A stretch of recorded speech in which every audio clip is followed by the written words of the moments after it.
Hola, amigo o amiga. Te doy la bienvenida de nuevo a mi canal, Mente Mística. Hoy quiero hablarte de las 7 leyes universales. Estas leyes fueron escritas por Hermes en el antiguo Egipto. Hermes es considerado el padre de la sabiduría, fundador de la astrología y descubridor de la alquimia. Estas enseñanzas se mantuvieron guardadas de forma secreta para la gente y solo fue revelada a unos pocos escogidos en aquel entonces. De ahí viene el concepto de herméticamente guardado. Los filósofos herméticos usaban las 7 leyes, los 7 principios herméticos, para gobernar su vida, su entorno, sus pensamientos y sentimientos. A través de ellos hacían la alquimia mental, que era transmutar los vicios en virtudes, el odio en amor, el rencor en perdón, lo negativo en positivo. El conocimiento de las leyes del universo te da la oportunidad de transformarte a ti mismo y a la materia que te rodea. Originariamente, toda esta información se transmitió de boca en boca, sin material escrito. Luego se inició la recopilación de estas enseñanzas en un conjunto de axiomas y máximas en el libro llamado El Kybalión, escrito por 3 iniciados. Estos 7 principios gobiernan todo en el universo. Todo lo que existe sigue de forma invariable estas leyes. Es importante saber aplicarlas bien, porque las conozcamos o no, creamos en su existencia o no, estas leyes también nos afectan.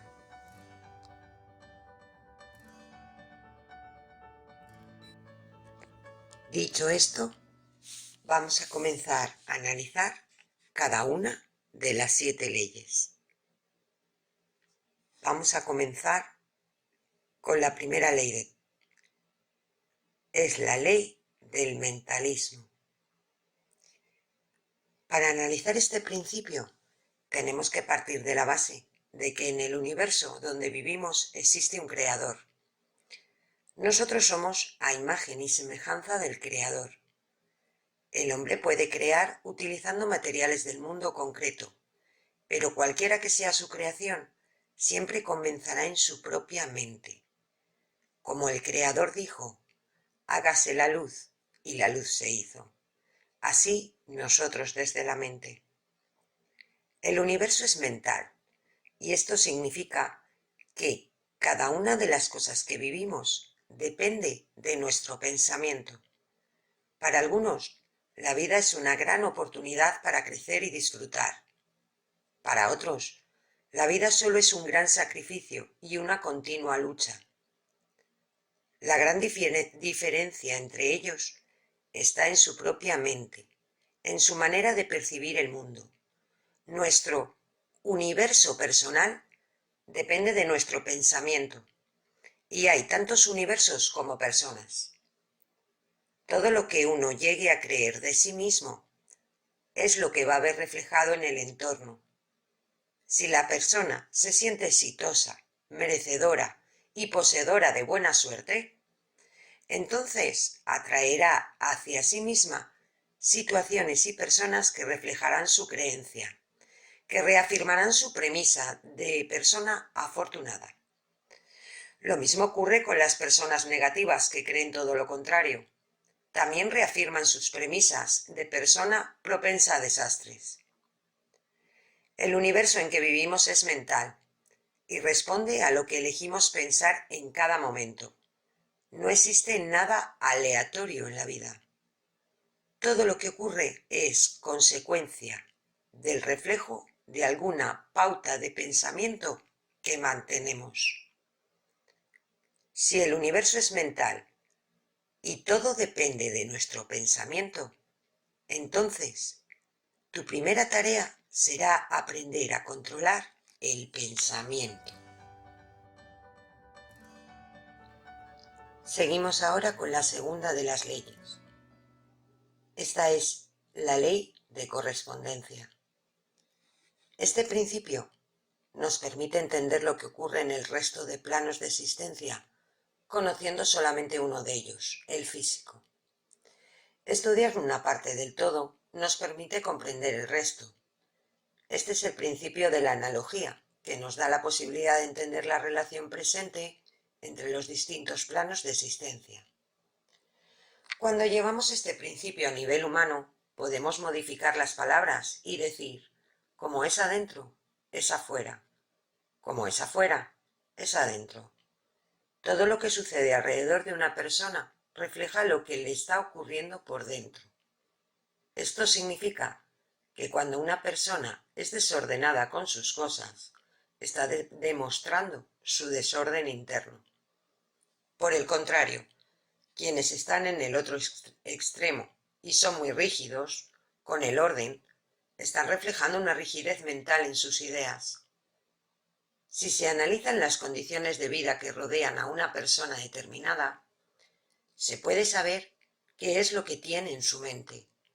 Las personas estructuradas lo son también mentalmente. Del mismo modo, aquellos que se comportan de una manera caótica o contradictoria tienen ideas de este tipo. Este principio sirve para detectar mentiras. Cuando una persona está mintiendo, el cuerpo genera cierta incomodidad, que en general toma la forma de picazón en la cara. Los niños tienden a llevarse la mano a la boca después de decir una mentira. Los adultos también se llevan la mano a la cara, pero para arreglarse el cabello, las cejas, para rascarse la nariz. Esto no significa que ocasionalmente una persona pueda tener picazón en la cara sin estar mintiendo. La clave es la siguiente. Cuando una persona está prometiendo o afirmando algo importante y luego se rasca la cara, está mintiendo. El movimiento de los ojos también acompaña la secuencia de pensamientos. Cuando los ojos miran hacia arriba, se está trabajando con imágenes. Si se mira hacia abajo y a la derecha, entonces se activa la parte creativa de la mente y se crean imágenes nuevas. Por el contrario, cuando los ojos se mueven hacia arriba y a la izquierda, se está activando la memoria y entonces se recuerdan imágenes. El principio de correspondencia es útil, además para ayudarnos en momentos de crisis. Si en un momento determinado te sientes deprimido, angustiado o preocupado, arreglarte físicamente o mejorar tu aspecto personal externo inmediatamente influirá en tu estado interno. Si tu vida es muy caótica y problemática, comienza por poner en orden tu escritorio, tu guardarropa, tu armario, tu dormitorio. El orden en lo exterior te ayudará a encontrar el orden en lo interior. La siguiente ley es la ley de vibración. La mente humana está dividida básicamente en dos partes, la consciente y la inconsciente. La consciente es donde radica todo nuestro poder de decisión y la inconsciente es donde se depositan todas nuestras programaciones y recuerdos. La mente consciente es la que se encuentra conectada con el espíritu, con el ser, porque solamente puedes actuar en tu ser cuando eres consciente de lo que experimentas. Y la mente inconsciente es el equivalente al alma. Es el gran archivo donde las experiencias de esta vida y de las anteriores se registran.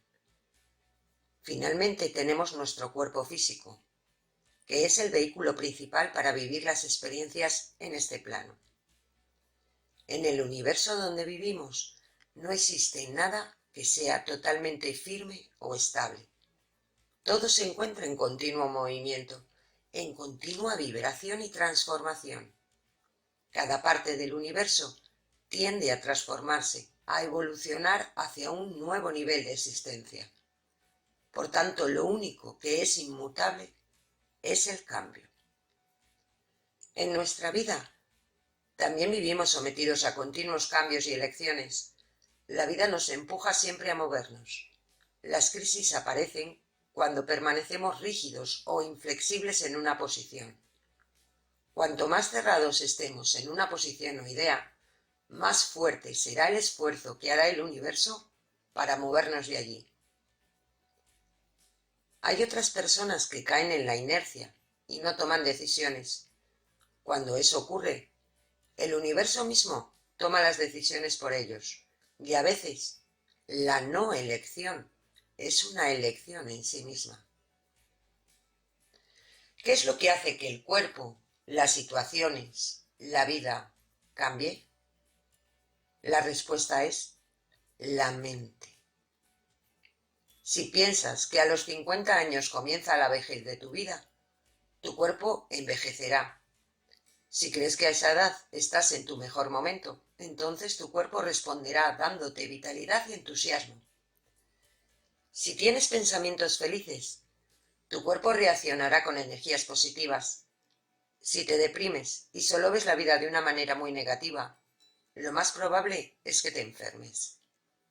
Las personas que tienen enfermedades crónicas son aquellas que tienen pensamientos crónicos.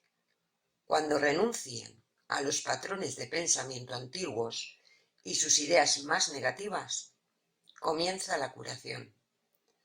Tu cuerpo escucha tu diálogo interno y si tienes dudas, manifestará esas dudas.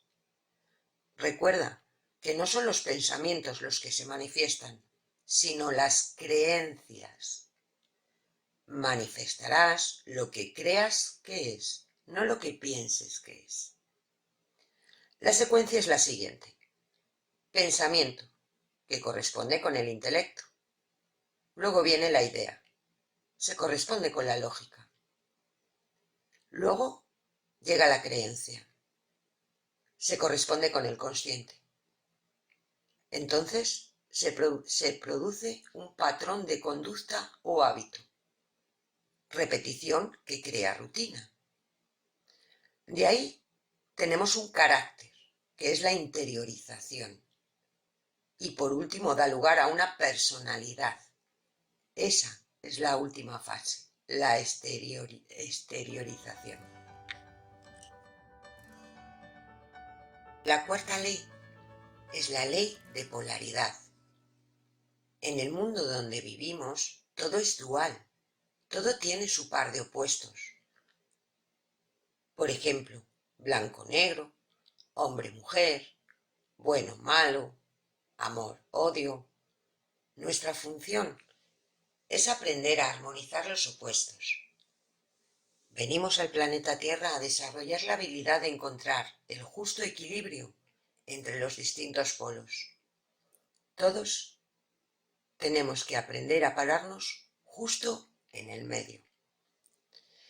El Kybalión dice que los opuestos son iguales en naturaleza, pero que difieren en grados. Para entender mejor este concepto, debemos imaginarnos un termómetro. En él vemos cómo el mercurio sube o baja la escala de grados, indicando la temperatura del ambiente. Pero aquí surge una cuestión clave. Frío o calor solo son palabras que determinan nuestra sensación subjetiva. Solo hablan de sensaciones que obtenemos de la experimentación de un único fenómeno, la temperatura. El límite entre frío y calor no está en el grado cero. La interpretación es completamente subjetiva. La conclusión final es que no existe diferencia entre el frío y el calor. Los dos son extremos de una misma cosa, son polos opuestos. La única diferencia entre ellos es el grado en el que se están manifestando y cómo es percibido por nosotros. Pero en esencia, estamos hablando siempre de la misma cosa, la temperatura.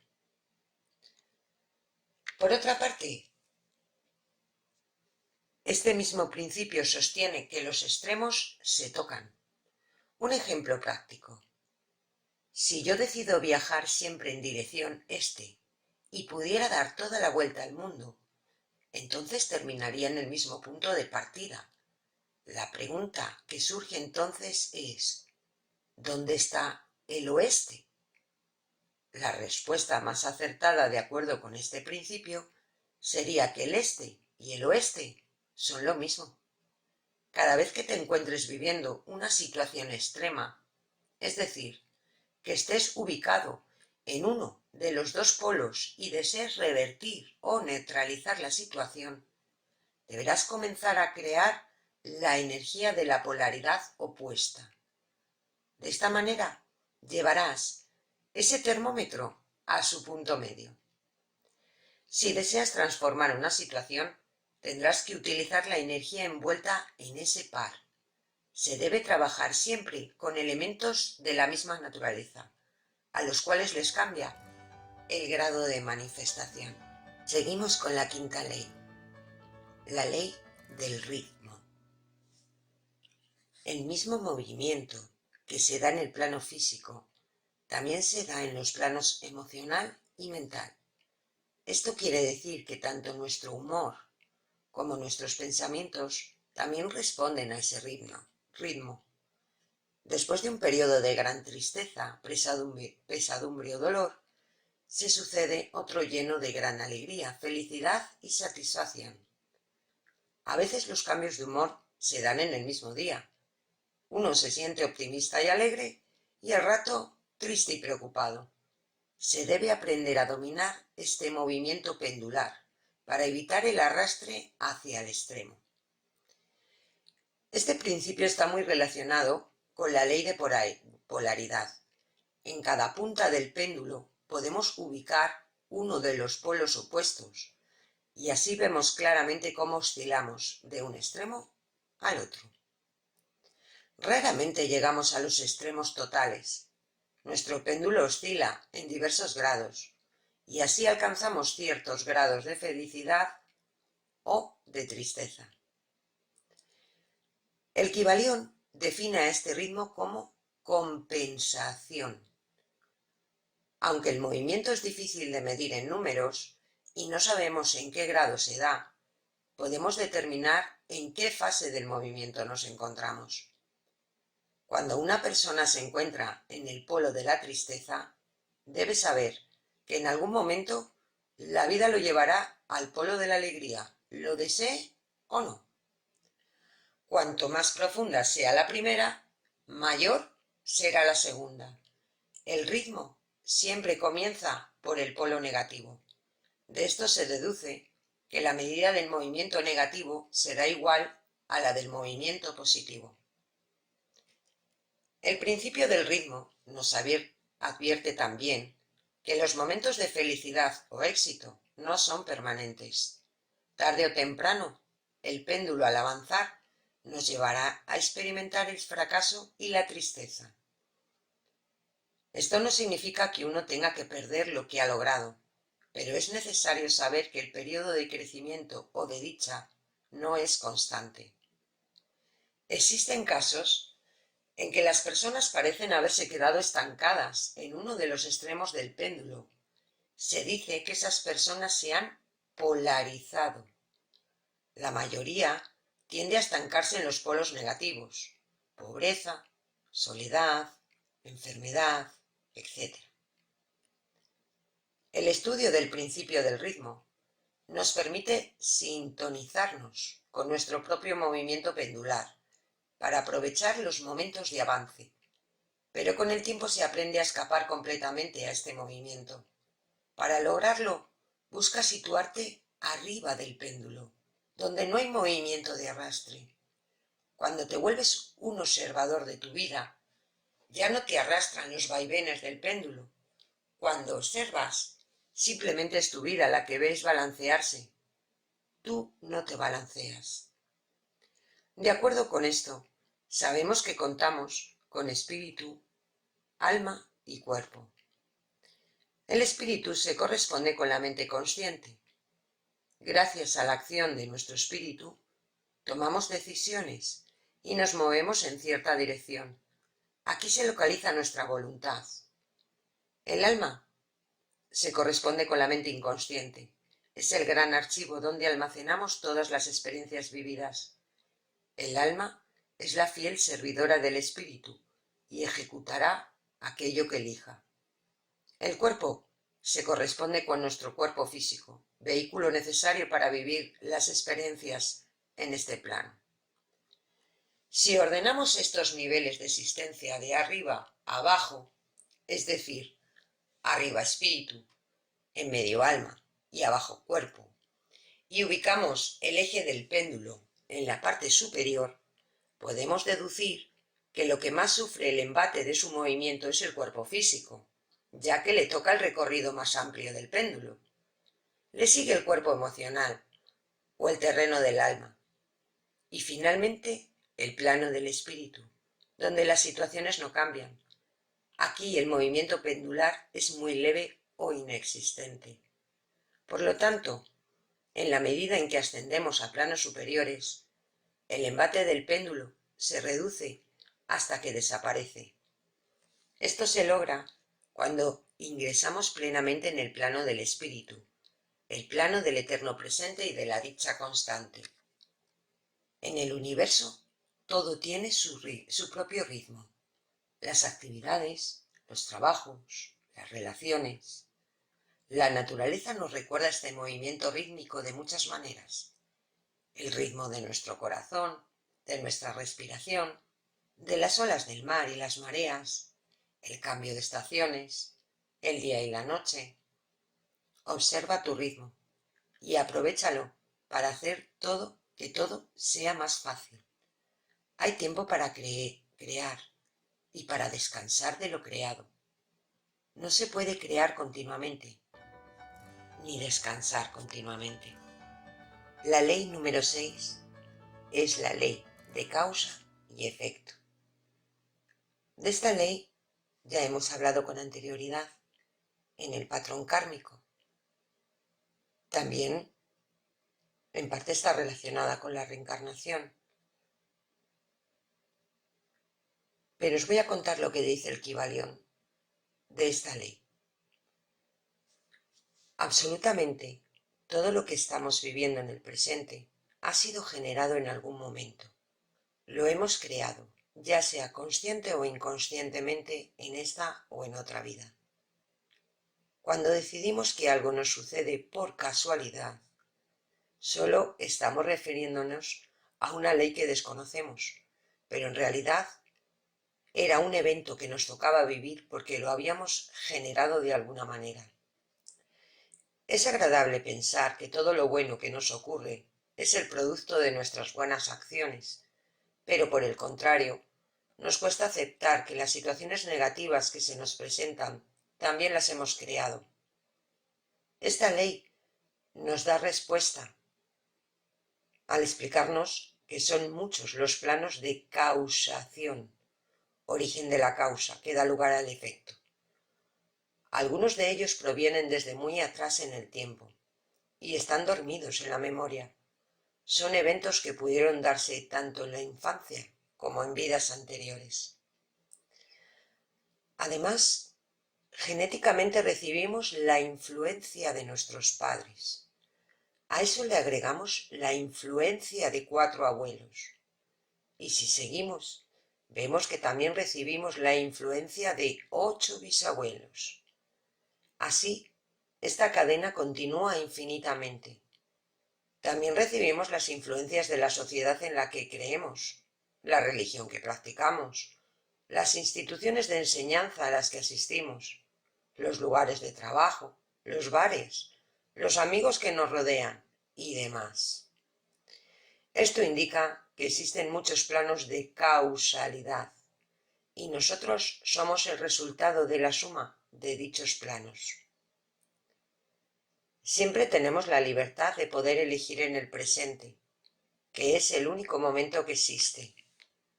Lo llamamos libre albedrío, porque no es más que la oportunidad que se nos da de elegir nuestros pensamientos.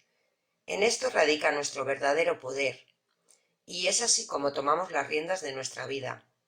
En este proceso de selección de pensamientos debemos ser responsables y evitar en todo momento caer en el papel de víctima.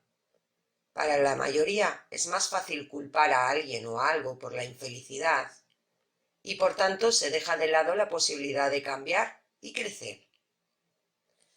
Tal como vimos en el principio de correspondencia, debemos recordar que todo lo que ocurre en nuestra vida es un reflejo de nuestro estado interno. Cuando algo externo nos produce insatisfacción o dolor, eso solo nos está recordando que tenemos una herida que sanar. De otra manera, pues no nos alteraría. Es muy recomendable investigar el origen de las situaciones presentes. Si estás viviendo un momento de soledad, no se debe a que tienes mala suerte y no encuentras a nadie adecuado para ti. Esa soledad tiene un significado en tu vida. Es una lección que debes aprender. La manera más rápida de encontrar respuestas a los conflictos que vivimos es formulando la pregunta a nuestro ser. ¿Cómo sabrás cuándo es el ser quien contesta tus inquietudes y no tu propio ego? Hay una clave para reconocerlo. Las respuestas del ser son siempre una forma de paz y armonía para todos a los que concierne la cuestión. Todos venimos al planeta con la única función de sanarnos a nosotros mismos. Por tal motivo, los problemas desaparecen cuando terminamos de aprender nuestra lección. Así vemos que todo lo malo que vivimos no es más que la oportunidad de abrir nuestra conciencia a un conocimiento nuevo. De este principio nace la ley del karma y dharma. Este karma y dharma pueden entenderse como actividades en dos bancos diferentes. Al primero, al karma, le debemos dinero y nos perseguirá hasta que le paguemos. Por el contrario, al segundo, al dharma, nos paga intereses por lo que hemos depositado. La cadena del karma puede llegar a ser eterna. Una persona quizás sea víctima de alguien en una vida y luego se vuelva su verdugo en la siguiente, para luego volver a ser la víctima, y así sucesivamente. La cadena se corta cuando una de las partes involucradas decide perdonar, decide no seguir esa cadena de víctima a verdugo. El karma se disuelve por completo gracias a la práctica del perdón. Perdonar no es tan fácil como uno cree. Muchas personas que dicen haber perdonado solo hacen un juego intelectual.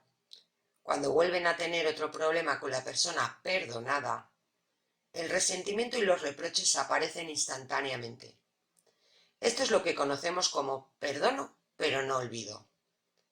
Lo que solo nos indica que el perdón no ha tenido lugar aún. El verdadero perdón te da paz. Ya hablaremos en otra ocasión del concepto del ego. Es un concepto muy profundo y para ello hay que dedicarle al menos un vídeo, que tal vez, si os gusta el tema, sean algunos más. Por último, la ley número 7 es la ley de género. El principio de generación se refiere exclusivamente a la creatividad. Lo que nos dice el Kybalión es que para crear algo nuevo es necesario la conjugación de dos energías, la masculina y la femenina. Si esta conjugación no se da, entonces no se da la manifestación. Este principio no tiene que ver nada con el sexo. El sexo es una de las manifestaciones. Más allá de nuestro sexo, todos somos portadores de energías masculinas y femeninas. Y tenemos que lograr la perfecta conjugación de estas, la perfecta conjugación de masculino y femenino para crear un neutro, una individualidad o singularidad. El hombre que es muy machista, es decir, que se ha polarizado en el extremo de la energía masculina, tarde o temprano sufrirá por la falta de su lado receptivo, intuitivo o imaginativo. Por otra parte, la mujer muy dependiente o sumisa polarizada en la energía femenina, también sufrirá por la falta de iniciativa y confianza en sí misma. Sin importar nuestro sexo, cada uno tiene que desarrollar tanto su parte masculina como femenina para sentirse equilibrado y así llegar a la manifestación de las creaciones. En el proceso de la creación debemos aprender a conjugar estas energías para obtener el resultado que buscamos. Una persona que tenga mucha facilidad para imaginar y visualizar sus metas, esto es la energía femenina, nunca obtendrá resultados si no toma acción en el mundo concreto. De esto se encarga la energía masculina. Esto también es cierto en el caso contrario. Hay personas que son muy trabajadoras y concretas en su manera de actuar, energía masculina, pero carecen de la porción de fantasía que los puede llevar a renovarse y a inventar algo nuevo, consecuencia de la energía femenina. Cuando notes que alguno de tus deseos no se manifiesta, lo primero que debes preguntarte es: ¿qué energía te está haciendo falta utilizar? Quizá te está haciendo falta emprender una acción dirigida, es decir, energía masculina. O quizás no estás listo para aceptar lo bueno que se te presenta, la energía femenina. Bien, amigos, hasta aquí nuestro vídeo de hoy. Espero que os haya gustado mucho y nos vemos en el próximo vídeo. Gracias.